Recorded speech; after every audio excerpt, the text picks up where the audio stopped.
I'm like, how do people not know about this? So I always heard like, Yep. you know, it's like the mafia down there. You go down there, they're going to break your legs. You don't bid against them. They bid you up. But that same guy who didn't want to do business with me that first day, I sold over 3,000 homes for him. Welcome back to another episode of the Austin Zaback Show. Today, I feel like our guest hardly needs an introduction. We got the man, the myth, Doug Hopkins in the building. You've probably seen him on TV. I know I saw you on TV. You did Property Wars, Doug. Yeah. And man, you've done a lot of TV commercials too.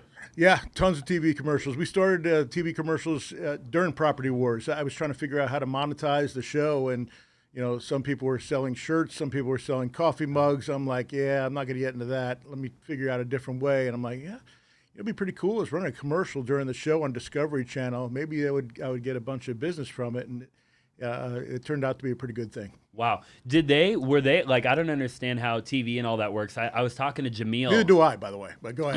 Right. Well, I was talking to Jameel, you know, because he's on they got their show on A&E now. Sure. And he was telling me some of the logistics and like things you can and can't do. And like he was saying like there's things like you got to maintain a certain type of like like if and I could be wrong on this, but he was like, dude, if you go into the show at, like, let's just say, for example, a certain weight, right? You can't just like go transform your body randomly. Like you sign a contract saying you got to maintain a certain look. Yeah. So between season 1 and season 2, I put on 15 pounds. Okay. I got a new girlfriend. We were going out on the town, having a good time. I put on some pounds.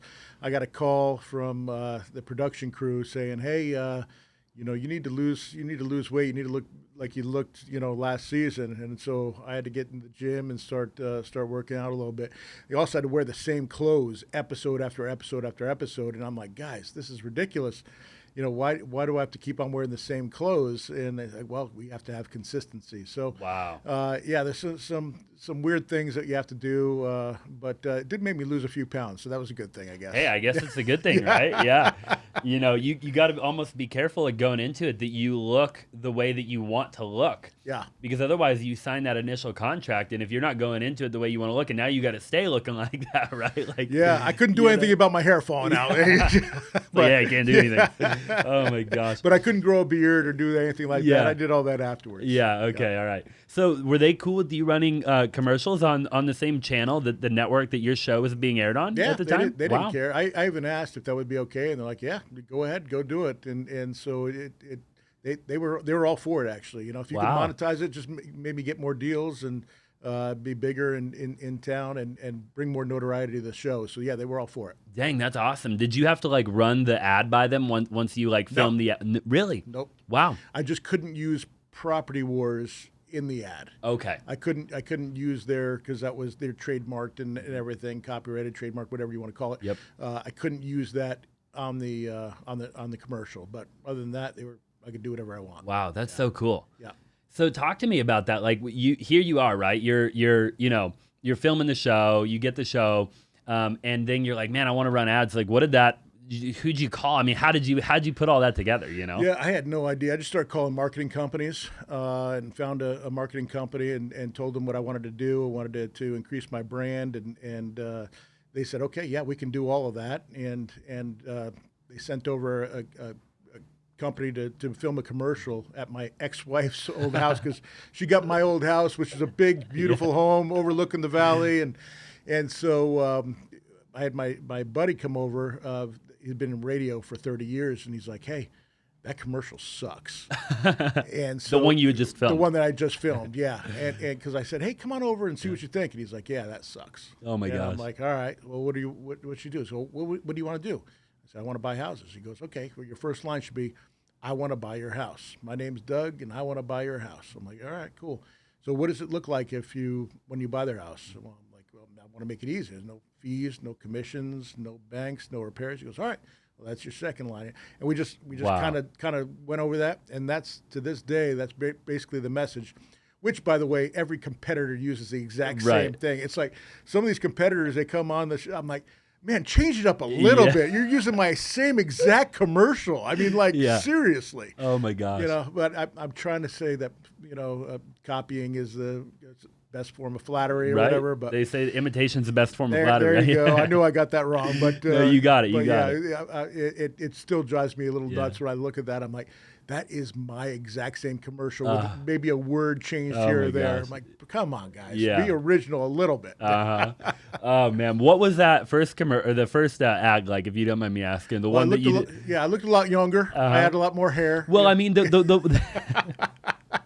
the one that your buddy came over and said he didn't like. He's like, that's garbage. What did you say in that one? Yeah, I was all over the place. I'm for all your real estate needs, and if you want to list, if you want to do this, if you want to do that, and I was just all over the place. And he's like, it's just too much. It's just too much. Got it. So, Too like overwhelming almost. yeah. And so it's like let's just get right to the point, and just look into the camera. And we had all these things. It was a bad commercial, and then we just refilmed it right there on the spot. And for basically, I use that same commercial to this day. It's still, we call it the OG commercial. It's still to this day the one that gets the best results. Really? Wow. In front of that same house and everything? No, I changed that up. All right.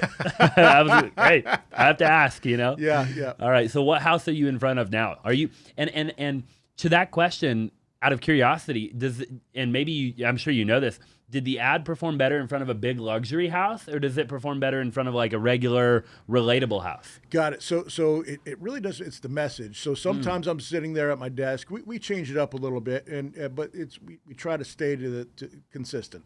Okay. And it always start with, I'm Doug Hopkins and I want to buy your house, or I'm Doug Hopkins and I still want to buy your house, or something like that. Yeah. Just to know, how many commercials have you looked at and you've seen that commercial 15 times? And someone says, oh, that commercial coming on. You turn it off, you start it, and you're like, you've seen that commercial 15 times. What do they sell? And you have absolutely no idea what they do or what they sell. There's certain companies that were huge that I'd never heard of, but they're big companies that other people have heard of. And I'm like, I have absolutely no idea what their message is or what they're trying to do. And so we try to be like, hey, this is who we are. This is what we do. This is what to expect. Give us a call.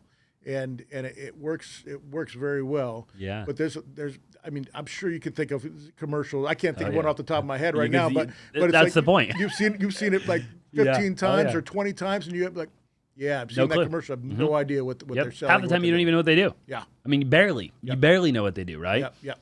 That's so interesting, and I love the one where you're like, hey, I'm Doug Hopkins and I still want to buy your, exactly. Yeah. Because you've been doing it for so long now that people know who you are, right? Like I've seen your ads 100 times, I get recognized way more now than I ever did when I was on Property Wars. Wow. Yeah. So in town. Yep. And we do the same commercial. So I'm part owner of a marketing company.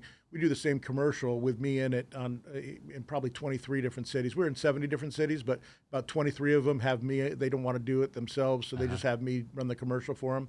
And so it's pretty funny whenever I go anywhere, whenever I travel, I get recognized quite a bit. That's really cool. Yeah. It's sometimes you're just like, I kind of want to be street or just hang it. Yeah, 100%. So that's wild. So now you're nationwide. So talk to me a little bit, I guess, like going back in time a tiny bit. Like, how did you get into real estate, and then like how did you end up on Property Wars, and like where did this whole thing start? Gotcha. Well, I got into real estate in '94. I went in to become a loan officer. Completely failed at being a loan officer. But during my, the process of trying to become a loan officer, I met these couple from Realty Executives. They said, hey, we're not going to use you. We already have a great loan officer, but we see something in you. We'd love for you to come on board and work as an assistant for us and be our buyer's agent. We need somebody to help us along. And so I said, okay. I'll do that. And so I went in 3 weeks, got my license. Didn't have any money for that. I had to borrow it from my parents. I was broke as broke could be. Maxed out credit cards. And then I had to take the test for $85. And I went to my parents for $85, and they said, we don't have it. Wow. My parents were struggling too. And so, in fact, I had to sell a bunch of baseball cards just for them to make the mortgage that month. I have a huge had a huge baseball card collection.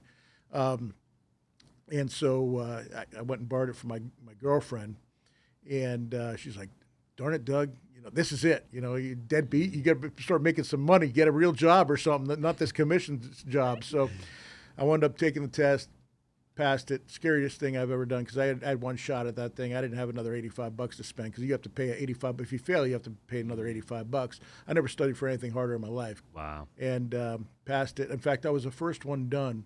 There was a room of probably 30 people in there, and I was the first one done, and I got scared because I've always been an average student in school. I'm not used to being like, boom, done. But I'm like, all right, something's wrong. Like nobody else has gotten up to hand it in. So I sit there and I'm going over all the answers again, probably for another 20 minutes. Wow. Still nobody gotten up. And I'm like, all right, well, I failed. Here you go. And I put it in and they passed me. So Wow. I was like, thank God. And then I got back to it was the people called Bob and Mary Millard. They're still working right now, West USA right now. And they're like, all right, cool. Now we got to bring you down to the board, and you got to pay your MLS dues and get your lockbox and pay for all that. And I'm like, how much is that? And they said it was like $400. And I'm like, I literally don't have that. I think I had $11 left on my credit card. Gosh. And so they said, don't worry about it. We'll front you, and then you can pay us back on your first commission. Mm-hmm. And so I went down and held an open house that weekend. Had absolutely no idea what I was doing. In fact, they had just switched over from all the listings used to be in a book, and they'd finally got it on an MLS on the computer. Uh-huh. But it was only like it would only update once a day. So you put it in, and then it would update it the next day. And I had no idea what I was doing. Had four people come in that weekend for the open houses. Came back on Monday completely deflated and go, only got 4 people through there. And they're like, that's great. Yep. And I go, no, none of them wanted the house. They're like, well, you can show them other houses. I'm like, what? Like, yeah, you got their number and everything? I'm like, yeah. Like, you could show them other houses that they could buy. And I'm like, oh, I thought I could only sell that house. Like, no, you can. Like, they don't teach you anything in real estate school. Especially back then. Zero. Yeah. It was a joke. And so I wound up calling all 4 of them back. And the next 2 days, I made 2 sales. I sold two brand new houses that were Continental houses out off of Dobson and Chandler Boulevard, and made like I think they were 120 and 130,000. I got 50% of the 3% co-broke, and I was off to the races. I sold 4 houses my first month in real estate, and doubled my sales every single year for the first 4 years in real estate. Wow. That's awesome. So you started out as a real estate agent. As a regular real estate agent. Wow. And then in about 1998, I started meeting a bunch of investors, and then I started selling them. I got really good at doing FHA HUD foreclosures and VA foreclosures. Okay. And so and those were regularly on the MLS as well, or you could go to a site and get them. And not a lot of people knew about them, so I was finding these great deals that were messed up for investors, and I was able to sell a bunch of those. And then I went to one day I sold my first $1 million house, $1,150,000. Oh man! And I got my $33,500 commission, and I just bought a house that I couldn't afford. I wanted to buy a big house, but I couldn't afford any of the upgrades. I could only afford $200,000 house. So I bought a house for $194,700. And I put in, it was 3,440 square feet, 5-bedroom, 3.5 bath. And I put in $3,000 of upgrades in that house. I'm figuring I'll just do it as I go. So I had like laminate, and I mean, it was horrible. It looks so bad, because usually on a house like that, you're putting 30, 40 grand in upgrades in it. I'm like, I'll just take whatever standard. And they're like, are you serious? I'm like, yes, but I want you to do one thing. I want you to put in a stub in for a sink in this room over here, because eventually I want to build a bar. Yep. And so when I got that $34,500 commission, the first thing I thought of is I'm building that bar. Build the bar. So I called my buddy up, and I'm like, hey, he had a bar in his house. It was an awesome bar. I said, hey, can I come over in the morning, take some pictures? I want to show it to my contractor. I want to build a bar similar to what you have. He's like, well, I'm going down to the trustees sales. This is 1999. I'm doing it on the trustees sales tomorrow morning. Maybe we could do it in the afternoon. I'm like, you know what? I'm working with all these investors. I've never been down to the trustees sales. You mind if I tag along with you? He's like, yeah, no problem. So I went down to the trustees sale, and I was like, oh my gosh. I was a buyer's agent for the most part at the time, and I'm seeing what these houses are going for, and I'm like, that house just sold for $74,000, and that's worth like $130,000. Yep. I'm like, I cannot believe they're getting 50, 60 cents on the dollar down here. Right. There's like 8 people there. I'm like, how do people not know about this? So I always heard like, Yep. it's like the mafia down there. You go down there, they're going to break your legs. You don't bid against them. They'll bid you up. They'll, hang you or wherever it's going to be. So I went up to one of the guys, and I was looking for a client. And I said, hello, sir, you bought that house over there on Revere Avenue in Mesa? He's like, yeah, what about it? And I'm like, so I'm just like, I have a client that might want to buy that. I was wondering what you want that for. I think it was $78,000 is what he bought it for. He said, did you bid me up? If you've ever wanted to get into wholesaling real estate and you want to learn how to flip contracts and wholesale, right? Maybe you're brand new, maybe you've never wholesaled a deal, or maybe you're even doing a couple of deals a month right now, but you want to learn how to do more. Instead of joining my coaching program or somebody else's coaching program, we're actually looking to hire. So go ahead and message me 480-418-5339 and send me a text message opportunity, okay? So if you want to work with me, you want to work with my incredible team, you want all of our leads, you want all of our systems, all of our processes, everything, right? And I've done about 2,000 wholesale deals in my career, then go ahead, shoot me a text, 480-418-5339, and message me opportunity. And look, especially if you're in my state, okay, the state of Arizona. If you live in Arizona and you want to get into wholesaling, this especially is an opportunity for you because you can come sit right in this office with my entire team and be a part of one of the biggest wholesaling companies in the country. I look forward to talking to you. I'm like, no, I didn't bid at all. I'm just down here for the first time. He goes, who are you here with? And I said, this guy over here. And he's like, all right, that guy's pretty cool. Give me $10,000 over what I paid for it, and it's yours. I'm like, yeah, that sounds good. I'm like, I'll write up a contract. I can close in 30 days. I can get you pre-qualified. And he's like, no, it's cash 24 hours. I'm like, I don't have the cash. I said, all right, well, go get hard money then. I'm like, okay, what's hard money? He goes, here, I have a guy that'll loan you the money on this. They can do the loan. You can get it done by tomorrow. Go over and talk to this guy. So I went down to talk to a guy named Scott Gould, RLS Capital. Oh, yeah. And I went down and I met with Scott, nicest guy in the world. I'm green as could be.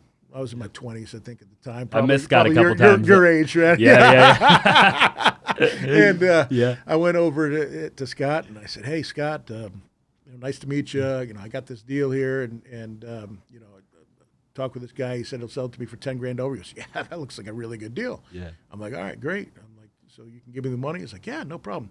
20% down, 18% interest. Yeah. And I'm like, 20% down? I'm like, oh man, I don't have 20% down. He goes, okay, well, just wholesale it. I'm like, okay, what's wholesaling it mean? He goes, well, you basically you can buy it for this. It's a good deal. Go find a buyer that'll buy it. You're the middleman, and you collect the difference. Yeah. And I'll tell you what, you talk about an aha moment. Yep. Like, I was like, you could do that? He's like, absolutely you could do that. I'm like, wow. Wow. This is before internet. Right. This is before anything. Like, there was no book on this. There was no Nobody gurus. was talking about it. There was you couldn't go on YouTube, and there was nothing. Yeah. So I'm like, okay. So I started calling everyone in my Rolodex. And I called my buddy who was a vice president at Compass Bank. And he's like, well, let me go take a look at it. So we went down, I had a locksmith come over, open it up. House is in great condition. He's like, how much is the price? And so he had bought it for $78. He gave it to me for $88. And I said, $92,000. And he's like, yeah, it's a deal. Let's do it. And I'm like, okay. He's like, you said you have hard money? I'm like, yep. I called Scott. I'm like, he wants hard money. He went down there the next day. Oh my gosh. At 10 a.m. He had did it, and I had a check for $4,000. Wow. And car phones had just came out, so I had this big old brick phone, you know. And I called I remember like it was yesterday. I called my dad on the way back, and I said, Dad, my life just changed. He goes, what happened, son? And I told him the whole story. He's like, that sounds real ridiculous to me. Don't do it. Right. Don't do it. Too good to be true. Yeah. I'm like, I'm telling you, Dad, my life just changed. I just had that aha moment, and he goes, well, "You're doing pretty well as it is right now. Don't chance anything. Don't do it." And I'm like, "I'm telling you, Dad, this is it." And every single day from that day forward, I went down for the next 5. Well, let's see. I stopped doing it. Shoot, probably the next 7 years, I was down there every single day. Wow. At the courthouse steps. Yep. And then we divvy out the properties at the end. I was my whole mornings were spent driving properties and giving values and coming up with numbers of what to buy them at. And we bought that same guy who didn't want to do business with me that first day. I sold over 3,000 homes for him. Wow. Yeah. Holy cow. Until I started up my own gig in 2007. So. Dude, it's so wild. I don't know if you've I met Torsten Colson a long time ago. I don't know if you've ever heard that name before. Sure. And he was a good buddy of mine when I first got into the game, Yeah. And me and Torsten would go down to the trustee sale. But this was in 2013, 14 maybe. Yeah. And I remember it back then how just mind-boggling it was for me, Yeah. And I'm like, holy cow, like people come down here and just like, and the whole like kind of what you're describing, but you were like the very beginning. Yeah. Which is wild. Which in the very beginning, there was no lists. You had to do your own research. So you had to go to the courthouse and find the foreclosure notices and literally track them yourself. Wow. And so when it got to be internet based, and then people were publishing lists or selling lists. First they were selling lists, then it became more widespread, and then they were giving the lists out. And then I came down as posted properties, and we were the biggest buyer of trustee sales. Yep. I remember I was pretty hated down there because I literally gave all the information to the buyers, and they would tell me what they would pay for it. We'd take the highest number, and we charged a flat fee of $3,000. Wow. And so everyone else was trying, they'd get one and try to make $20,000, $30,000 Sure. on a deal, and then money was changing hands left and right. Hey, don't bid on this and everything else. We completely stepped away from that. I'm like, hey, listen, I'm not going to jail for anybody. This is illegal what you're doing. The FBI comes down here and sees that nobody's bidding. I'm like, I'm not doing any of that stuff. Yep. I'm gonna run my business on the up and up, and that business style wound up being humongous because people were sick of paying $50,000 over on some houses. For sure. And then people were splitting up $20,000, $30,000, and They could have just gone down and bid themselves. Exactly. At the auction, right? Yep. Yeah. Yep. But they just didn't know they didn't have the information. Sure. So we became more of an information company. We were the ones kind of selling the picks and shovels, and letting everyone else do the hard stuff. And we wound up just being a driver. So we would drive the houses, post them up on a site so people could have their drive reports. We would take all their bids, and whoever was the highest bid at the time of the sale would get the property at $3,000 over. And sometimes, it'd be right at their number, and sometimes it'd be 30, 40 grand under their number. And that was always the problem. We'd have 15 people bidding on a house. We'd get it at 200,000. And the high bid was 275, and we got 4 other people in between 200 and 275. The people that were at 250 are really upset. They're like, well, why don't we go down and do that ourselves? I'm like, go ahead. Yeah. You're more than welcome to. It's just going to get bid up. If you're not the highest anyway, you're just costing everybody else money. And for sure, the more people we have on our side, the better deals we're going to get. So, it wound up working. There was a lot of people that worked really well for, and then some people would get upset and go, "Oh, I'm going to go elsewhere." Then if if you're not going to sell it to me, and so be it. Did anybody else ever come in and try to do what you guys were doing? Like everybody. after the point where I remember the first time when I had said originally no to Property Wars. The reason being, so they reached out to you. They reached out to me, and they were like, "Hey, we want to have you on the show." Yes. Okay. And I said no. I didn't want a bunch of people going down to the courthouse steps and being. You didn't want to advertise what you were doing. No, absolutely not. Yeah. And they said, I stopped answering their phone calls. I blocked their number on the phone. They said, like, all right, they're going to do it. They left me a message. Hey, we're going to start filming tomorrow. We're going to do our first show. If you don't call us back, you're not going to be on. And I'm like, well, yeah, good. And so they went down. There was 12 houses going, and I bought 10 out of the 12. And so they're like, who is this Doug Hopkins guy? Who's this Posted Properties company? What's going on there? And so they're like, we don't have a show without him. He's buying everything. So they called me up and from another phone, and I answered. Oh my gosh! And so I just got a divorce at the time, and they said the right things. They're like, "Hey man, you're going to be a national number. You're going to have women calling you." I'm like, "What? Women? Yeah, yeah, that sounds good to me. Yeah. And so I wound up saying, you know what, let me give it a shot, because I would never forgive myself if it became a big thing and I let my competitors do it, and then all of a sudden they're big and I'm not. Yeah. So I wound up saying yes, and the rest is history. So, Wow, yeah. that's such a cool story. Yeah. Oh my gosh, I love that story. So, do you still go down to the trustee sale ever? No, okay. no. So when did you stop doing that? So it dried up. I sold my business. Okay. And then started going direct to seller. So I saw what was happening with the foreclosure market drying up. So I sold my business and went direct to seller because the commercials were working and the radio was working, and I know a lot of realtors. We were getting a lot of people calling us just directly, and so just keep growing and growing and growing from there. So yeah, but we stopped that probably back in 2015. Okay. Yeah. Yep. Is when we stopped. So Yeah, because I remember when I went there for the first time in like 13, and it was already kind of like, I mean, that was the first time I ever saw it, so I didn't know it like you knew it, Yeah. But I was already like, man, like it just doesn't, it didn't even seem at the time like it was a super viable, like there was other ways to do it, I think. What happened is a lot of the institutional buyers came in and started buying them for retail, and so the a way of making a spread was, it was almost obsolete. Yep. Because they were paying. They saw where the market was going. There's going to be significant appreciation, and so they had no problem paying 105% of value to get these houses. And they bet bet right. Yep. At the time, they did. I don't think they bet right over the last couple of years. No, but no, not at all. No.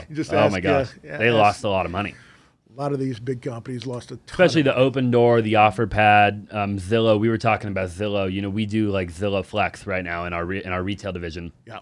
And we were talking about their home buying program. Because they're now Zillow's rolling out theirs. Well, they've had it for like 5 years, but they're starting to promote the Zillow home loans. Yeah. Which we'll see how they do there. But they lost a lot of money buying property. What's crazy is when they first decided to do that, they called me up, and I was one of several buyers that they would give us leads, and we would go there and try to negotiate a deal, and then sell it to Zillow or take it ourselves. And so I did that. We bought several, and the guy called me up one day and says, "Hey, we're going to take this all in house." So they were basically taking all the information, studying it, and then taking it in house. Right, they're a data company. And the guy who I was working with, and I don't remember his name now, but he said, "Doug, out of all the companies we've been using," he goes, "this one hurts the most because you guys do an unbelievable job." They would give me a bunch of houses. I would give them the numbers that we would buy them at, and then we were able to buy them. Wow. And he said that he goes, we worked with a lot of yahoos doing this because they had no idea what they were using. But for sure. We try to be as professional as we possibly can. I think that's why we have the longevity that we've had. Oh yeah, no, you guys are awesome. So what? So did you have you flipped a bunch, or was your thing always mainly wholesaling? So we flipped a bunch, especially over the last few years, a lot more than normal when the market was going up. Especially when I'm like, man, it's going to take 2 months to rehab this house. Well, in that 2 months, the house is going up $30,000.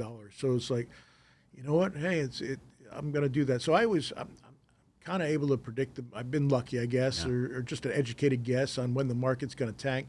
And I've been calling for 2 years. It was going to be August of 2022. I was 2 months a little bit too late. Wow. It started like mid-June. Yep. But I stopped. Like I did some hard money. I did a bunch of stuff, and I stopped everything in March of 2022. Yep. Because I'm like, man, I'm taking all the chips off the table. I'm gonna wholesale everything, and I'm glad I did, because when that faucet turned off, it turned off fast. I mean, real quick. It didn't go from like fast to medium to trickle. It went from full blown to a trickle in like a week. It feels like it was unbelievable, especially in Arizona. Yeah, and Vegas, I think maybe, but like some markets didn't get hit nearly as quick. No, because we had the most appreciation. Right. So the houses with the most appreciation, the markets with the most appreciation. That's when whenever they come on with CNN or Fox News or what the market's doing, I don't even listen. I don't pay attention to any of that. It's what it is here. And I talk to Tina Tambor, the Cronford Report, and try to keep my hands on the finger on the pulse of what's going on. I check every single day. I check how many active listings there are, how many sales there are, just so I could see what's going on. But most of all is whatever I have listed, because we do a lot of traditional business and we sell a lot of our own houses, and you can see when the houses are getting shown or when they're not, when we're getting action on listings, when we're not. I mean, Santan Valley right now is a desert. Yeah. We've probably had over a 30% drop out there. So if you say there's an average of 10 to 15% drop, maybe on everywhere in the valley here, but I'm telling you right now, Santan Valley has dropped over 30%. Wow. And it's just not as desirable. Outskirts. Yeah, it's just the outskirts. Yeah. And it was getting driven up by a lot of the institutions. They were coming out there because it was what the product they were looking for. Yep. Which was under $450,000, which, as of June of 2022, there wasn't much under $450,000 anymore, unless you went to the outskirts. But that was driving a lot of because there's not a lot of working opportunity out there. Yeah. It's not.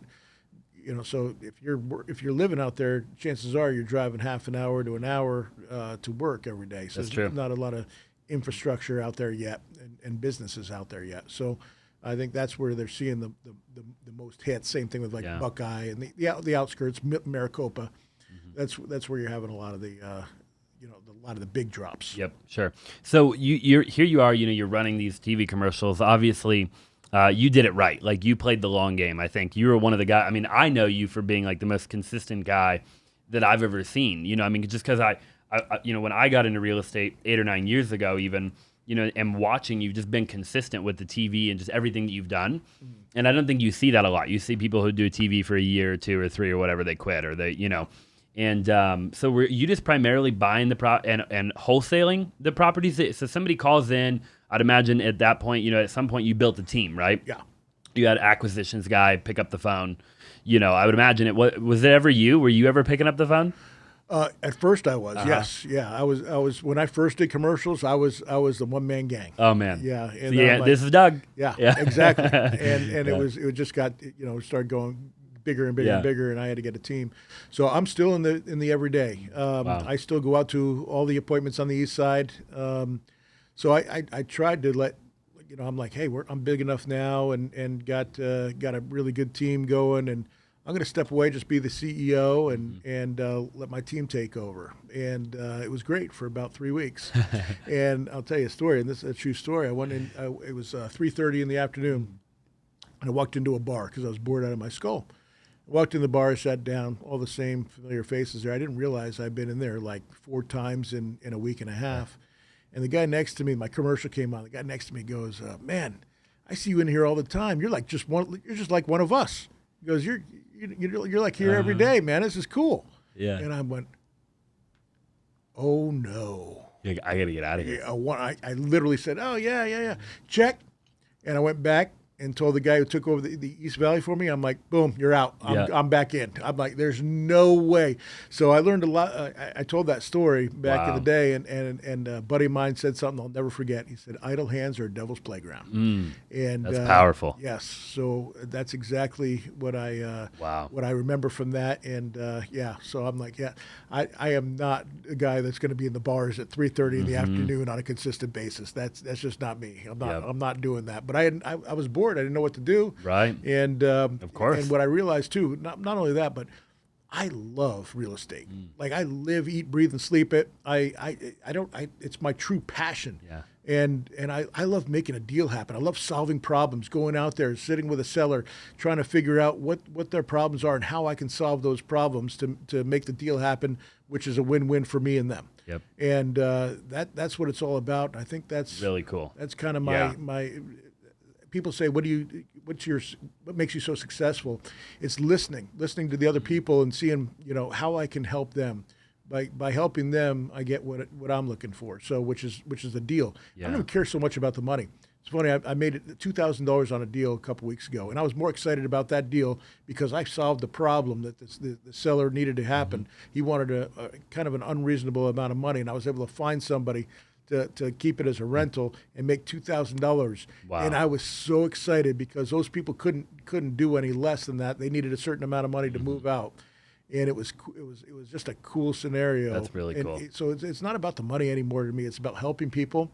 And I But I absolutely love real estate. I don't know what I'd do without it, because it sure as heck ain't going to be going to the bar. So Yeah, dude. Yeah, I love that. Yeah. Well, they say that if you help enough people achieve what they want, you'll get what you want every time in life, right? Yep, exactly. And I love that, and that's what we've always done is I've been in Nicaragua a bunch and built houses, but I love to serve people, right? Yeah. And so we started this company called One Roof, and the whole idea was just we're a solution-based company. Right, where we provide all of the solutions under one roof, very similar. But our whole goal was just, hey, we're just here to solve problems, right? And if we can't make it a win-win, just like you, we don't want to do the deal. Sure. I don't want to do that. If it's going to be a win-lose, I don't want to do the deal. Yeah.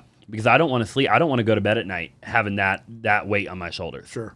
So but I think a lot of people get that wrong in the real estate world. Like the real estate world, there's a lot of people that get in the real estate world and they're in it for themselves, and I see it every day. I see it on the 30 different houses that I get in my emails every day of people saying that the house is worth $100,000 more than it is, and baiting a sucker into buying a house where they're making $60,000-$70,000 on a wholesale deal and lying about the comps that are in a completely different subdivision.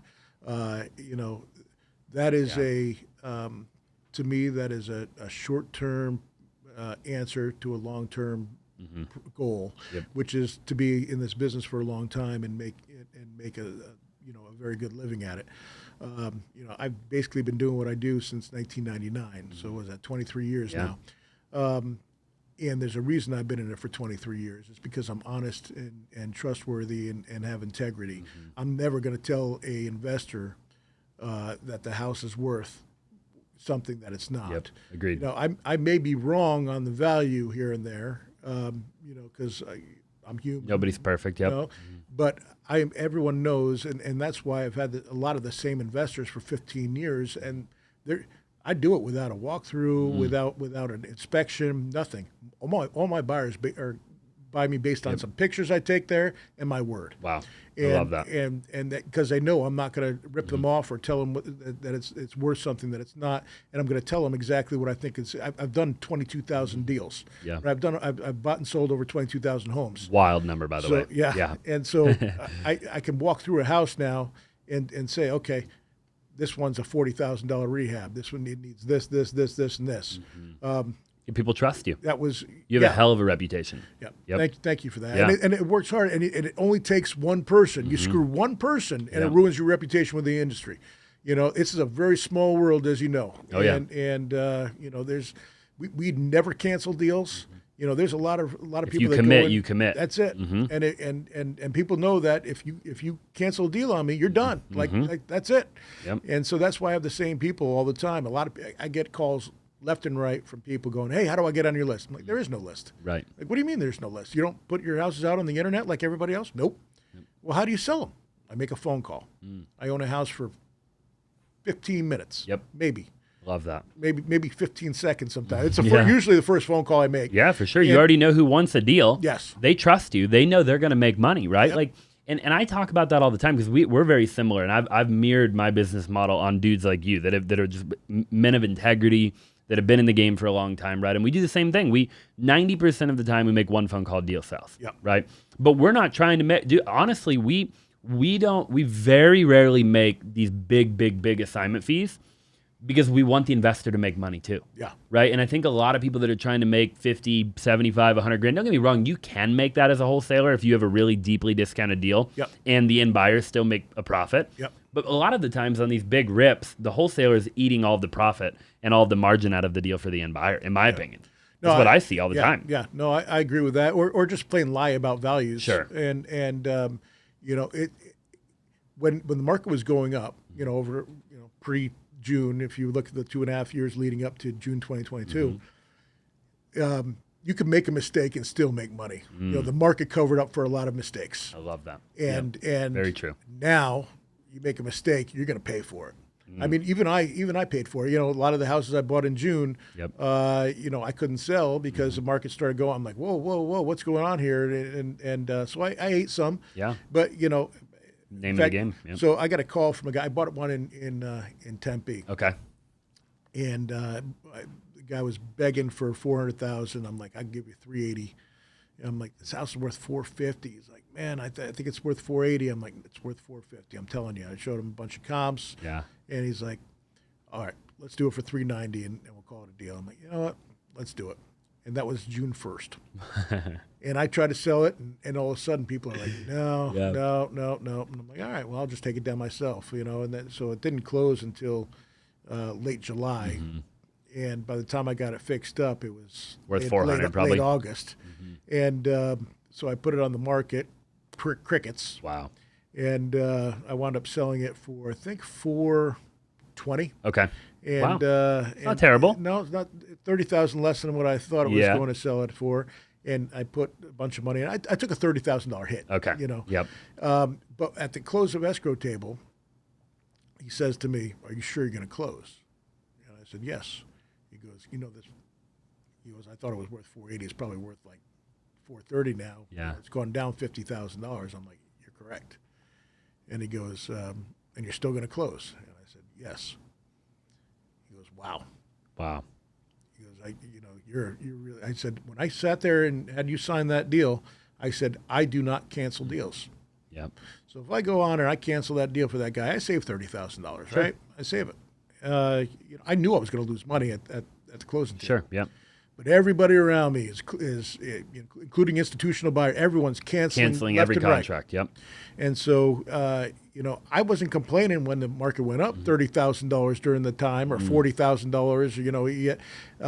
So who am I on these few houses? I'm not going to ruin somebody's life. Wow. I'm not going to. They're Powerful. Yeah. So, I could take the hits, and that's fine.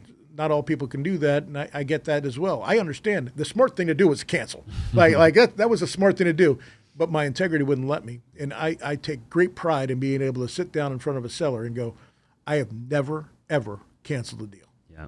Now, they might want to cancel, and that's fine if they cancel, but I will not cancel on them. Unless the only way I cancel is if, for whatever reason, they can't close or can't, they have something happen on title or whatever, and they or whatever it may be that they can't close. But I will never go in and go, yeah, the market's gone down. I made a mistake. I paid too much. Can we renegotiate? They do classes on how to renegotiate a deal. Yep.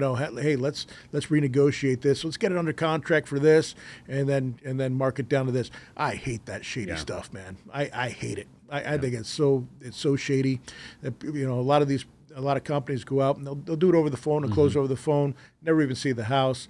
There's a lot of times I'm in front of a seller, and they go, yeah, well, we got an offer for this. It'll be $30,000 higher than my number. I'll be like, have they seen the house? Right. This needs everything.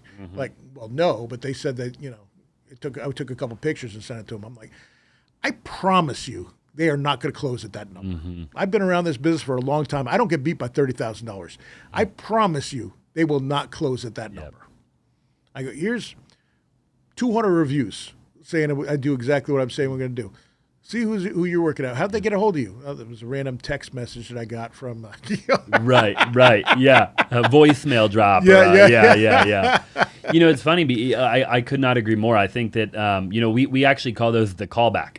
So when we make an offer, right, and because we get that all the time too, where we'll make an offer where we're very confident we can close the deal, 100%, right? Yeah. And then, they're the same thing, right? They we literally have a saying in our office where we're like, that's what we're going to call the callback, which means that somebody else offered more. We told them, we said, hey, it's not going to work out, right? They're going to get this thing under contract. They're going to blast it around, and it's not going to sell. And they're going to come either retrade you or they're going to cancel you. And then we all tell our team internally, hey, that seller is going to call us back in a week to 10 days. Yeah. And then they'll call us back, and we all call it the callback. We're like, we're getting a callback right now, know? And then they call you back, and they're upset, right? Hey, we got canceled on. We got jerked around. We're like, man, sorry to hear that. We kind of figured that was going to happen, though. Yeah. I try to educate the sellers when I'm there. And I'm like, listen, you got a better offer.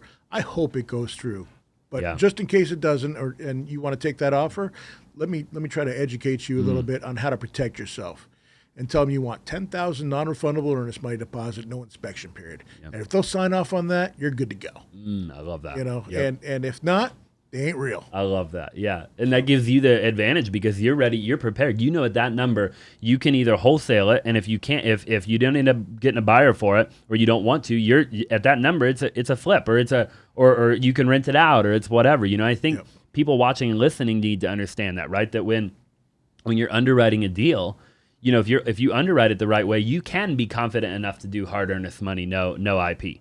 Absolutely. Right? Yep. And I think a lot of the new wholesalers, they can't wrap their brain around that. You know, and I get it. Like a lot of the new wholesalers don't have any money, you know, and that's a whole nother conversation, right? They don't, they probably shouldn't be, you know, acting as the buyer. Yeah. You know, anyways, you know, but. Hey, that's the way I got everyone's got to start somewhere. Yeah. So I don't begrudge people that, but just if you're going to do that, try to be as forthright as possible, and also make sure that you have something set up.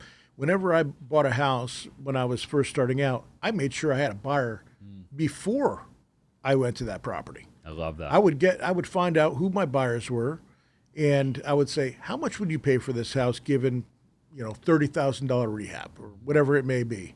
What's your number on this? And I still do that to this day. Mm-hmm. I'm armed with that number. Yeah. Going in there with 3 or 4 different buyers, knowing what they would pay for it, and knowing what kind of spread I have to work with. So, you know, I think that's a smart thing to do, and especially if you're new in the game and you're not working with a bunch of money, you can't buy, you know, you're looking to wholesale something, go to your guys that do have the money and say, where would you be on this house, so that you go in knowing that you're going to be fair with the seller, and you're still going to make yours, and you're going to be able to leave some meat on the bone for the buyer, the ultimate end buyer, your investor. Sure. So that's what I would recommend to people that are starting out is be armed with that. It's kind of like back when I started out, you know, at the courthouse steps, is I started getting out my list and giving the people. It was so many houses. It was 1,500 houses a day going out. I couldn't do it, so I'm like, here, Mr. and Mrs. Investor, you tell me what you want to pay, because I can't figure out 15. I don't have time to comp out 1,500 properties. But I have people that want to buy in Phoenix. I have people that want to buy in Mesa. I have people that wanted to buy in Peoria. I have people that want to buy in Goodyear. People that wanted to buy in Santan. People that want to buy in Maricopa. You tell me which houses make sense for you. Here's what they're going off at, and give me the number, and the high number wins, and I'll take a $3,000 fee on it. It's kind of the same thing. Yep. It's just, hey, I've got an appointment. I figured out, you know, I sent out somebody, I knocked on the door. These people want an offer. Okay.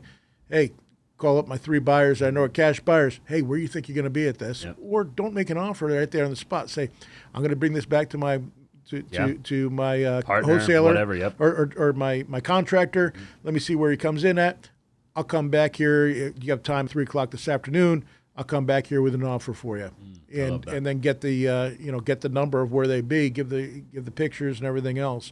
You just don't want to screw around. And you don't waste as much time that way, right? I mean, like, look at all the people that they're spending all this time locking up a deal that's not a deal. Well, you just that, and also you're hurting sellers. You are. And people make plans. 100%. You know, and there's many a time I go in and buy a house they've been under contract with somebody else, and they come back at $50,000 less. You know, they try to get them down. We trade at $50,000 less, and a lot of times I've told them that was going to happen, and they come back to me crying and like, you were right. I should have listened to you to begin with. And then unfortunately that happened a lot in August and July, August, September, and I'm like, well, my number was this then. It is now lower, way lower. Yeah, like significantly lower. Everybody in town's seen it. So I just had someone call me up that I gave on June 1st. I gave him a number of, it was a house out in Florence, way the heck out in Florence. Oh my gosh. And my number was $420,000. Okay. It was about a 4,000 square foot house with a pool out there. And I was scared to death at that number, 420. And they're like, nope, won't take anything less than 450. The house was worth 480 at the time, and it didn't need anything. Sure. And so then they called me back literally a week ago and said, okay, we'll take your 420. And I'm like, yeah, no, you've had it on the market now for 4 months at 480, and then you lowered it to 450, and you still don't have it. I'm not giving you 420 for it. My new number is $310,000. And they're like, you're out of your mind. I'm like, listen, you can't sell it at 450. I don't even think it's worth 420. I think it might be worth 400, but nothing is selling. You have inventory out there. You know, it's one out of every 15 houses that gets listed out there are actually selling. Yeah. So, you know, I think I saw a crazy stat the other day, and I don't know, I haven't verified this, but I heard only 38.6% of houses that are actually going on the market right now are actually selling. Wow. I believe that. Yeah, I believe that. Because there's a lot of inventory that's just, I think, really nice homes that are very desirable. And, you know, and then the end buyer comes in that are reasonably priced. Those houses are selling, right? Yes. But I think anything that's weird right now or anything that's not super desirable is just sitting on the market from what I'm seeing. Yeah, so You know? the days of putting your dated house on the market and getting full boat for it with 6 offers on the first day, those days are gone. Oh, yeah, long gone. Unless you put it on the market for $80,000 less than market. So, you know, you got to be realistic. And whenever I go to list a house, I don't look at what the sale. I look at what the solds are, but I mostly am looking at what the actives are. I want to be the best priced home, the best looking home, and the best priced home in that price range. They're going to go tour. Yes. Yeah, they're going to go look at. Because I know there's going to be 20 homes in that price range. My house needs to be the best one in that price range so that it's not sitting on the market. Because that's when, you know, that house starts sitting on the market for 3 weeks, 4 weeks, 5 weeks. Then people start saying, "What's wrong with it? What's wrong with it?" Or oh, I smell desperation. You know, I'm going to come in at 30,000 under and ask for 5 points. You know, toward closing costs. So you got to, you know, the most important part is that first week or two right out of the gate. You need to price it right and be the best one in that price range. I agree 100%. Did you ever start building like a large rental portfolio, or do you have a rental portfolio? Or yeah, I got about 70 rentals. Yeah, I've been adding to it, and I think my plan is I think we're gonna see another 10% price reduction over 2023, and you think 10%? I mean, nobody's got the crystal ball, but you're pretty dead on. I mean, you know, or at least, you know, you might be a few months off. So you're thinking probably like 10%, huh? I think so. You know, anything could happen. I think first quarter of 2024, we're going to start seeing it get hot again. Yep. I could be wrong, but that's what I'm guessing, and I'm going to. A lot of people are saying that I'm talking to, though. By the way, Well, going into an election year, you know, I think they're going to. The powers that be are going to want the economy to be better. Everything looks good. You know, hey, we want the votes and whatnot. So I always look at when the election year is, who has the most to win and gain, and with the economy going up or down or whatever. So I think first quarter of 2024, we should start seeing it go back up again. And so do you want to add more to your rental portfolio in 2023, or are you going to? Okay. So I already bought a fourplex this year, and I bought a couple. I started doing some of the subject to creative financing stuff, which has turned out to be pretty profitable for me. I don't because I don't ever want to put my fate into anybody else's hands. I keep those. Anything I get, I keep those because I don't want to ever be responsible for buying something like that. And then for whatever reason, the market keeps on going down and somebody walks away from it or doesn't perform, and then that looks bad on me. Sure. So anytime I buy something like that, I keep it for myself because I know that I'm going to pay the payment. Yeah, 100%. You know, yep. I just don't want to put my fate in anybody else's hands and have something come back on me. I know a lot of people I see them all the time going out. Wholesaling the subject too, right? Yeah. They're getting the property under contract. I was just hanging out with Pace Morby yesterday. Yeah. And Good dude. Good dude. Good Yeah. dude, yeah. Pace is a good dude, and we were at Ryan Pineda's event out in Vegas. Yeah. And Another good dude. Yeah. Yeah. And me and Pace and Pace's integrator, Cody Barton. I grew up with Cody Barton. Yeah. And that's Pace's. Another good dude. Yeah, another good dude. Yeah. And he lived in Cityscape? Yeah. Yeah, he did. After me. With Hayel. Uh-huh. Yeah. Hayel worked in my office doing the subject to stuff. Yeah, I love that. Yeah. Yes. Wow, small world. Yeah. Yeah, so I lived with Cody Barton a decade ago, probably. Yeah. And we were roommates for a long time, and we got into real estate about the same time. Yeah. And really good dude. Yeah. So, but to your point of subject too, I like that. So yeah, I think so. Like, it makes you wonder, you know, all the people that are wholesaling the sub twos. You know what that? I mean, 'cause there's no screening process. I mean, it's just like highest guy, the dude that pays the most money. I mean, but like you say, if they walk away, I guess the seller's they're just in a pickle. I mean, yeah. You know, not a lot you can.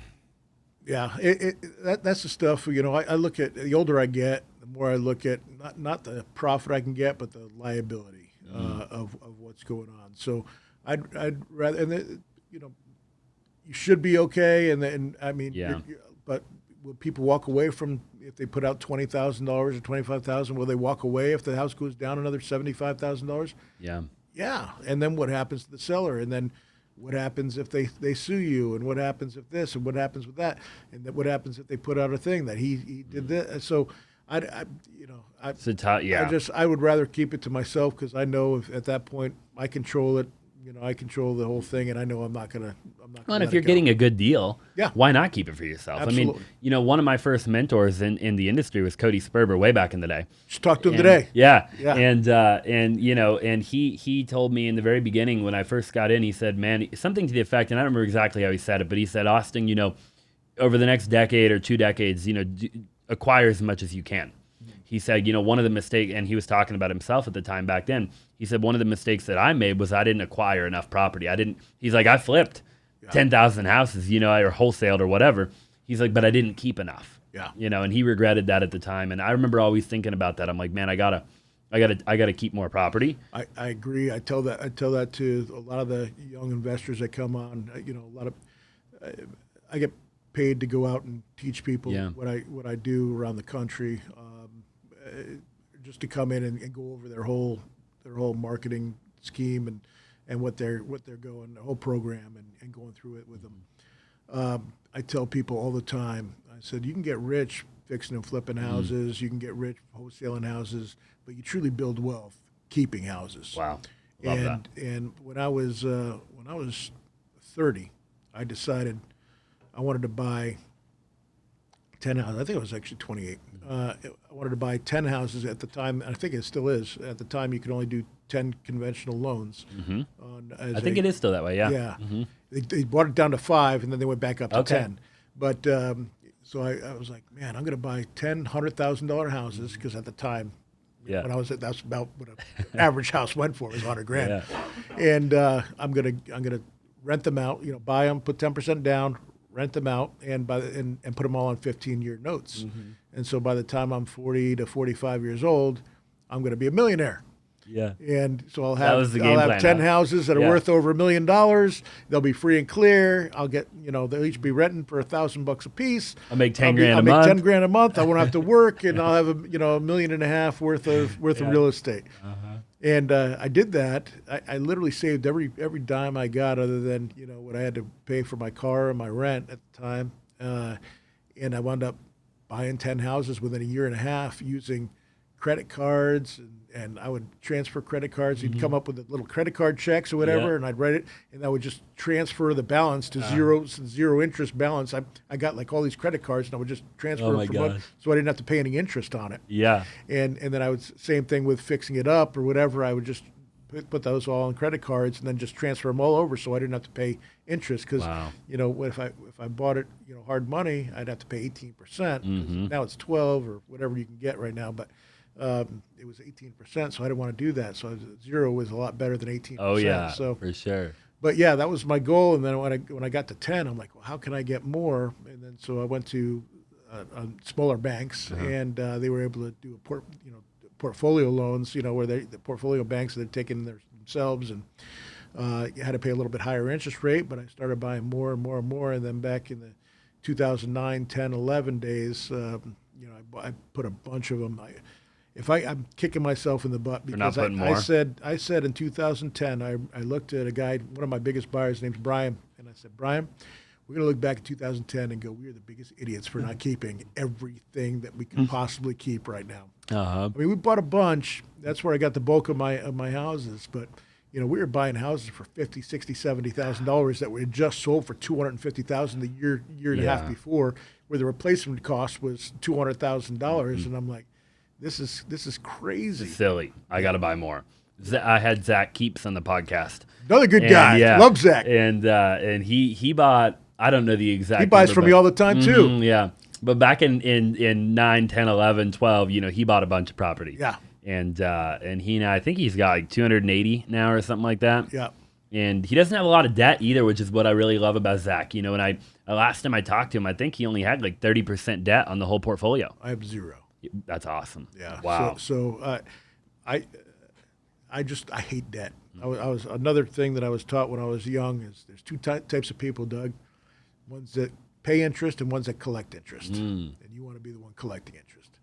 So what I did is I paid them all off as fast as I possibly could, and I kind of snowballed it where I'd take the smallest mortgage and I put all the money that I got from everything else, and then I added some, and I just paid down the mortgages until they were all gone, and then now if I add them, I just add cash, and what I do is I instead of having loans on them, I do a line of credit, so I can access the money whenever I want, but I don't have a payment if I don't. So if I want to go and spend a bunch of money on a bunch of houses, I don't have to have loans on them. I can just pay cash for them.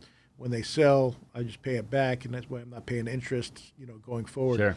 And it looked pretty stupid when the rates were at 2%, but now that they're up at 6, 7, 8%, I feel a lot better about it. Yeah, for sure. Yeah, so you were just getting a line of credit against the portfolio or against the real estate. Yeah, so and not everything. I wanted to do it on half, so actually less than half. If you're a real estate agent or a real estate wholesaler, then you know that lead generation is one of the most important aspects to any business. You know that you have to consistently generate leads on a weekly, monthly, and yearly basis. That way your team has people to call, and that way you're constantly getting new opportunities in your company.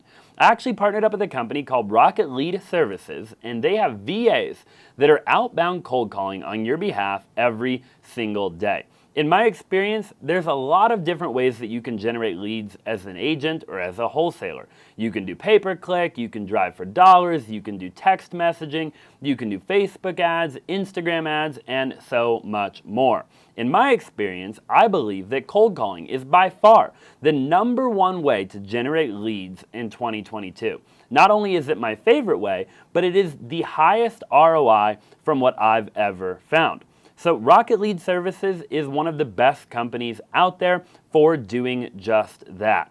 They have virtual assistants that get assigned to you and to you only that are constantly calling motivated sellers to generate leads for your business. Again, this is for anybody looking to generate seller leads for their business. This is for a solo real estate agent looking to do a couple of deals a month, all the way to teams that have over 100 agents and you're looking to generate more leads for your team. Wholesalers that are looking to generate more seller leads, all the way to wholesalers that are looking to do many, many deals per month. Go to www.rocketleadservices.com and go ahead and book your free consultation. Again, that is www.rocketleadservices.com and book your free consultation. Now, let's get back to the show. And I didn't want the full amount. I'm like, here's what I'm good at $5 million. Wow. And I think now I have $8 million. So I have $8 million line of credit between a couple of different lines of credit. Sure. And so it's you know what the balance is on it right now? Zero. Because I don't I don't need it. But I think at the beginning of 2024, end of 2023. That will probably get up there. I've maxed it out before. Oh, yeah. I just when opportunity knocks, I want to be able to be able You're to prepared. pounce. Yep, Yeah, exactly. I love that. Yep. So better to be prepared than not have that opportunity if you don't have the money.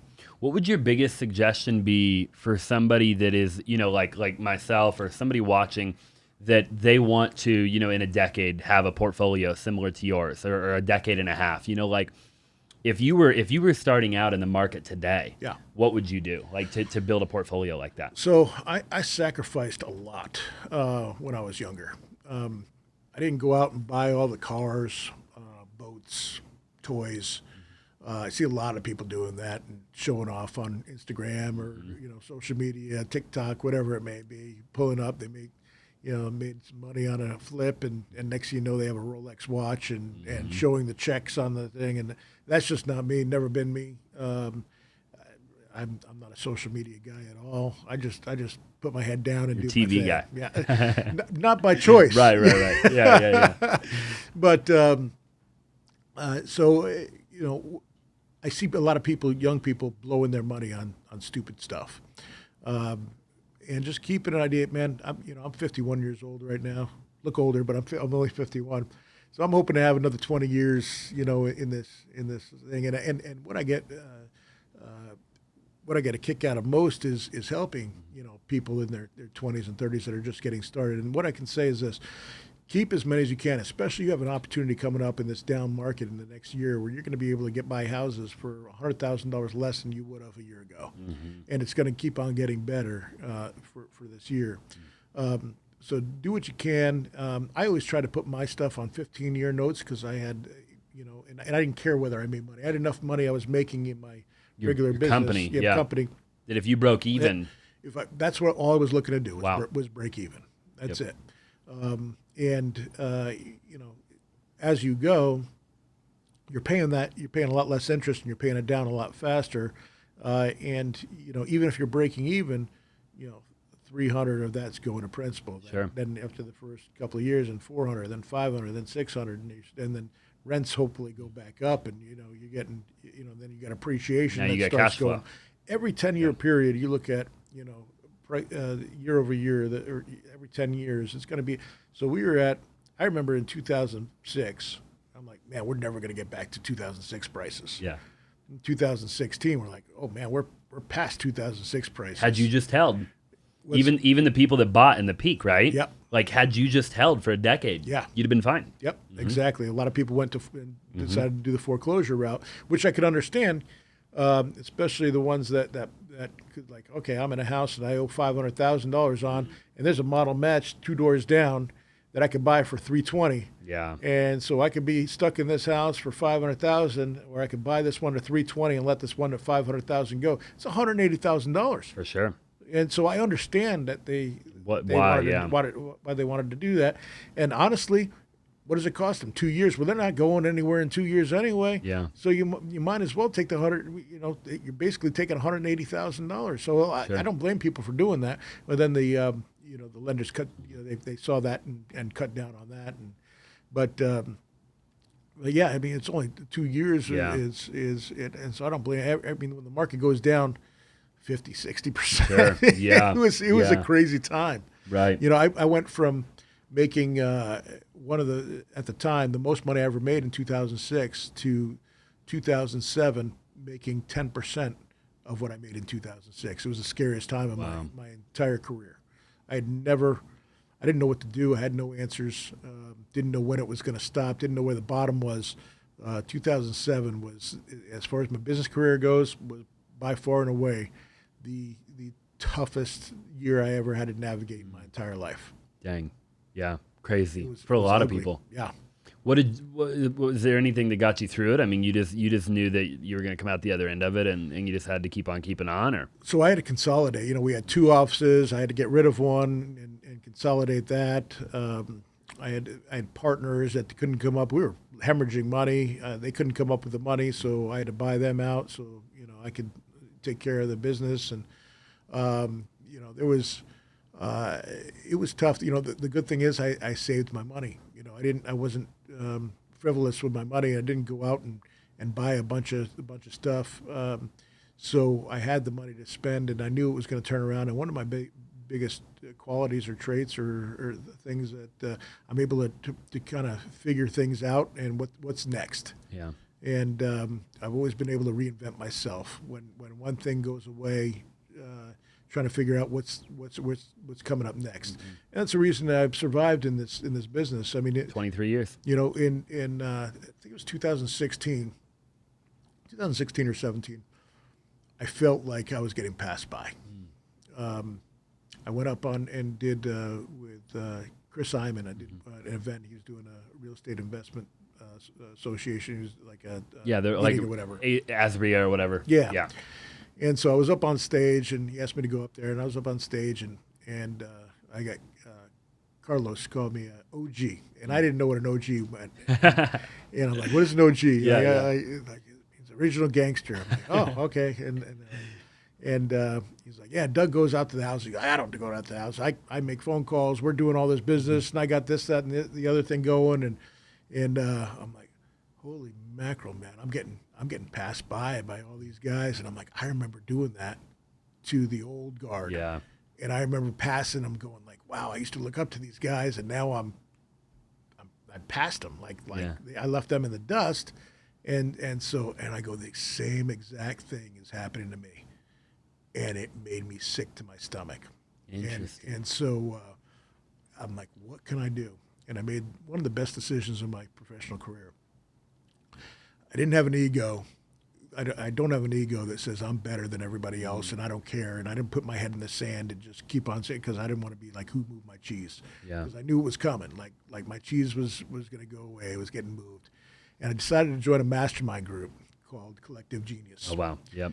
And pretty familiar with them, yeah. Yeah, they're pretty awesome. Joe Polish and Dean Graziosi, right? And no, or is that a different group? It's a different group. Okay, got it. Different group, yeah. And I went in there, humble as could be, and laid out my business on the in front of all my peers that do what I do all around the country, and let them light me up for all the things I was doing wrong. And you go around and I've had a pretty good business for a long time, and you get complacent. Yeah. And you do things, and it's like, oh, things are good, But I wasn't running my company like a business. We weren't getting, our average lead time to get back to a lead was like a day and a half. Yeah. Like all the stuff that we had one guy that was doing lead managements. We didn't really have a CRM. It was mostly sticky notes. Legal pad. Oh, it was horrible. Yeah. Like my business was a joke. Yeah. It really was. But you were making money for so long. But I was making money that it was like, hey, why don't, if it's not broke, don't fix it. Sure, yeah. But I realized that was happening. I'm like, man, I'm spending all this money on advertising. These guys are spending a tenth of what I'm spending. Sure. And they're doing just as many deals as I'm doing. Like, what's wrong with me? Like, what's going on? And so we really, I got an implementer to come in and just say, okay, this is what I want done, and I want people to be called back within 3 minutes. I went into, and they're like, "There's no way, Doug," and I'm like, "Don't tell me there's no way." I'm like, "This is happening. We're going to make this happen." And I'm like, I want everyone to stop saying there's no way or we can't. How can we? Who do we got to hire? Give me, how do I go from A to Z? Because that's where I want to go. What steps do we have to take? Who do we have to hire? What do we have to do? How do we get our Salesforce, our CRM, to go from sticky notes to everything is in Salesforce? How do we get to have automatic replies to all these people? Like how do we record phone calls and have all the quality control and everything? And so we implemented more in that next 6 months to get us to where we are, and we became a professional business. That's awesome. Wow. Yeah, and that's really cool. From literally, the way I've done it my whole life to a professional business, and we've been operating that way ever since 2016. Wow. And did you see a really large revenue increase after doing that? Humongous. Yeah. Double. Wow. Double. And you were making a lot of money up until 2016, so that really is saying something too. Yeah. I mean, like, it's not like you went from zero to whatever. I mean, you'd done. I mean, if you've done, what would you say, 22,000 deals in your career, give or take, right? Yeah. Then, from 99 to 2016, I mean, you did probably at least 10,000 deals or more. We did a ton, yeah. Yeah. Yeah. And so we got, and just to give you an idea, in Arizona, so we buy in Arizona and Southern California. Arizona last year, in 2022, we did 522 deals. Wow. And I think 390 in California. So almost 1,000 deals. Wow. You say you run ads, TV commercials now in 70 different markets. Did I hear you say that right? Yeah, so the marketing company did. Okay. That. So we do the commercials, and some of them have me on it and some of them don't. And then how does that work? You just partner up with a local group in that market, and the leads get driven into their company, and you take a profit share? Or? No, we just charge them for the commercials. So we buy the commercials for them. So we track every single commercial we do and see what commercials work and what don't, and we track which times are the best, what shows are the best, what days of the week are the best, and get bang for your buck. So we get the way that the TV really cool. the TV commercials do it, the TV stations, they give you a list of all the shows and the prices every week, and we put it through. We have special formula that goes through and that tells you what exact ones to buy based on pricing and the past value of how those commercials worked. So it tells you which one's the best buy. So we were able to, our cost per lead went way down. Our cost per contract went way down, and our leads went skyrocketing because it told us what we needed to buy. We were able to build some AI that taught us all that, which is way above my pay grade. I know nothing about. I am not a technology guy in any way, any sense of the word, but I know I have to pay those guys to get where I want to go. Which is a true visionary and entrepreneur, right? Is somebody who I think it was Elon that said, I don't have to go to Harvard, but I just have to hire somebody who did, right? Yeah. And well, I'm pretty sure he's a pretty smart guy. Right, for sure. Yeah. I think he was saying that about other people, right? Yeah. I'm pretty sure I'm usually the dumbest one in the room. So I feel the same a lot. Yeah. Well, you just have to get good people around you, though. That's it. And anybody can do it. I mean, I think that like anybody that has a vision and a dream you can find the talent. Yeah. You can always find the people that'll help you achieve the goal, right? Yep, absolutely. So I love that. And I love the TV commercial thing. So do you think the TV commercials still work? As a lot of people I feel like that are watching this might be like, oh man, like that's TV commercials don't work anymore. But I actually don't believe that. I mean, I've never done one.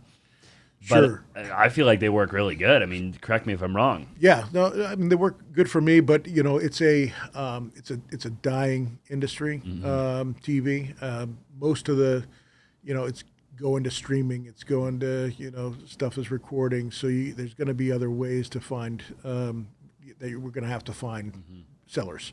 But you just do like ads on like for example like YouTube TV, right? Like it's the same. Let's just say hypothetically, DirecTV went out of business. I don't think it's going to happen anytime soon. But YouTube TV took over, for example, right? Sure. Well, there's still ads unless you're paying for the no ad version. So you just run your ads over there, then, wouldn't you? Yeah, I mean that's what we're doing. Yeah, I think it's called what, ITT or something like that. Probably, yeah. And so we do that as well, and we also do pay per click that goes along with that, because what I didn't realize is I was advertising DougHopkins.com, and then all of a sudden I Google my name and there's like somebody else is taking advantage of it. Yeah, there's like 10 other companies that are on the top of it, and I realized that by people going, hey, you never showed up to my house, right. Or and I'm I thought we were working together. Yeah, we did.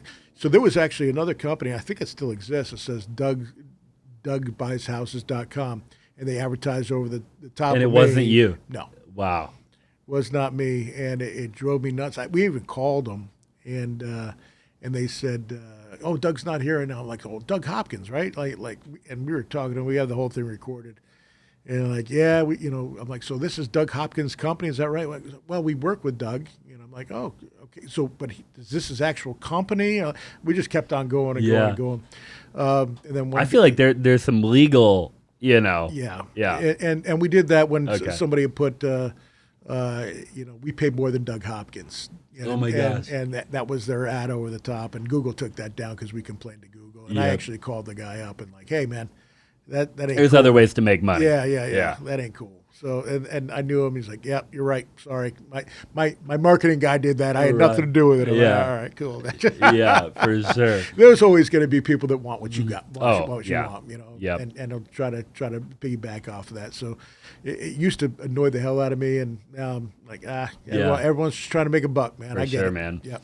If you were brand new to the game and you weren't able to do TV and all that mumbo jumbo, what would you do right now? Well, before I did TV and stuff, I was going down to the courthouse steps. In today's market, though, would you go door knock? I mean, would you call people? I mean, would you hire a VA? I actually got my introduction to sales by door knocking and selling cable door to door. So I was never afraid to door knock, and I've actually done that in neighborhoods before. I've papered neighborhoods, got door hangers and whatnot, and I used to do that as well. It's a lot of the 9 months out of the year. It's pretty nice to go out and walk in here in Arizona. So I had no problem doing that myself, and I have done that. I hire other people to do that, especially my kids. They're like, "Hey, Dad, can I have $20?" Sure. here's a bunch of door hangers. Go and I'll even drive around in the golf cart and watch you do That's a them. good idea. Yeah. Wow. So Anybody that has kids that are listening. absolutely. Dang. Yeah. It's a way to, and I don't You necessarily just sit in want the car and just watch them, Yeah. and it's a proud dad moment. Like, Yeah. because like, hey, I want $20. Oh, okay. I need Work these. for it. Yeah, absolutely. Wow. Yeah, because I never wanted to spoil my kids. I never got spoiled. I didn't grow up with nothing, so I didn't want to Yeah. spoil the heck out of my kids. I may have not done a good job on that, but I got 3 girls. You got so, good intentions. Yeah, I got 3 girls. All So, right. yeah. You got to spoil them a little Little bit. then. bit, Yeah, yes, exactly. For Yeah, sure. yeah. That's really cool. I like that idea a lot. So just get creative, in other words. Absolutely. You know, when you got to work hard, man. So that Yeah. you either have money to throw at it, or you have time to throw at it, and so time. I think if you're looking, I mean, I used to do I write the what do they call it? Just write it on the thing. Yeah, They like call the me the what the heck are they called? Yellow now? letter or something? No, on the side of the road. Bandit sign. Thank you, Bandit. Yeah. I could not remember. No, The older you're I good. get, man, my memory is not as good as it used to be. But yeah, I used to Bandit do bandit signs, signs yeah. all the time. Before I had money as well, I would do the door hangers. I'd knock on doors. That stuff doesn't take a lot of money. Yeah. It just takes it takes a commitment, and it takes a real want to be in this industry and to get To succeed, yeah. Yeah, to get to where you want to go. There's no shortcuts, man. Especially if you're starting without a lot of money. All you got is your hustle, and I've seen it time and time again that people that are hustling, that came from nothing, that are doing unbelievable things now. Pretty much everybody that's doing, lost everything or whatever it is, but they're hustling. Pace, who you talked about, Dude, he went from doing the construction stuff to not knowing what to do to now he's one of the biggest guys and learned all about creative financing, and he's all over the place. You can't turn I can't turn on the Instagram or whatever without him coming up. Yeah. Good.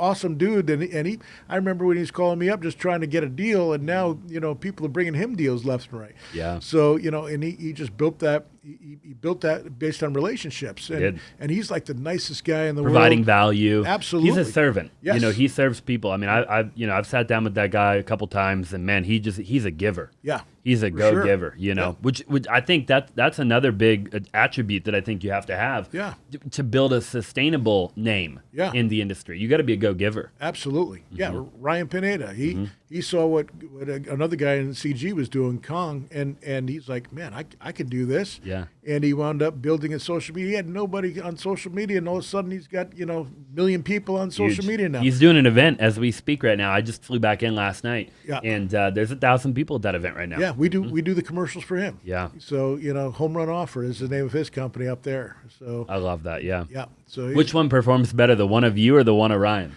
come on. Man. he's a lot better looking than me. I feel like he's got the hair, man. He's got the hair. I don't have the hair. My hair's gone. Yeah.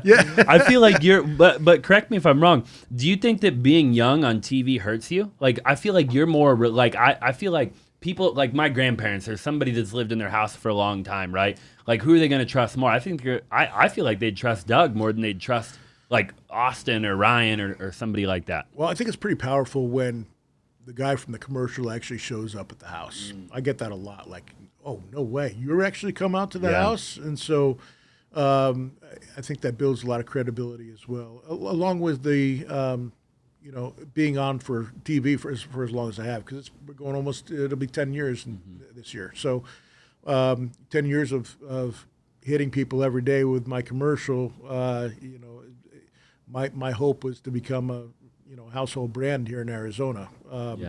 And so I think we're on the way to doing that, if we haven't already. So it's funny. I get humbled all the time when be like, hey, this guy is Doug Hopkins. You've seen him on the TV. He's like, yeah, I have no idea who that is. So I'm like, yeah, I know.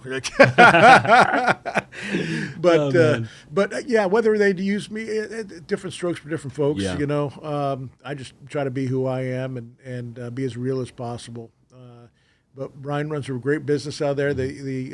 My best friend from high school actually helps Ryan out up there as well, and he's the owner of the marketing company as well. So he does a really good job. Very cool. Of making his brand as big as it could be up in Vegas as well. Yeah. What's the third company that you? Because I think at one point you said you had three. So you got the marketing company, right? Yeah. And then you've got obviously the flipping and the wholesaling, and then do you have anything else that you're doing? So we have Seller's Advantage, which I'm a 50-50 owner in. That Seller's Advantage is we do exactly what we do out in Southern California. Okay. And it's run by my partner Damon Lyons out there. So Damon was my right-hand man here in Arizona.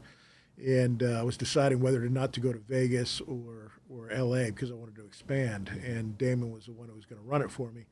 And so I went to Vegas to go check it out. And the next day I had a meeting set up with a bunch of people. I lost a bunch of money the night before and literally got on a plane back at 6 a.m. and canceled all my appointments, went back and said, we're going to LA. Oh my gosh. And I said, I'm glad I did that because it was right when the foreclosure spike of 2010 was. And Vegas wound up canceling all the foreclosures. They put a memorandum or referendum on there just saying no more foreclosures. And LA didn't. And Holy cow. we picked up a couple of big institutional buyers out there in Blackstone. And Blackstone used us to buy, and we sold them thousands of homes and made a fortune out there. So what is Seller's Advantage then? Like describe to me just a 30,000 foot view. Yeah, it's all it is we market. I'm on the commercials, same thing. I'm Doug Hopkins with Seller's Advantage, and I want to buy your house, and we buy houses out there. And then you sell them to companies like Blackstone, and are they still buying?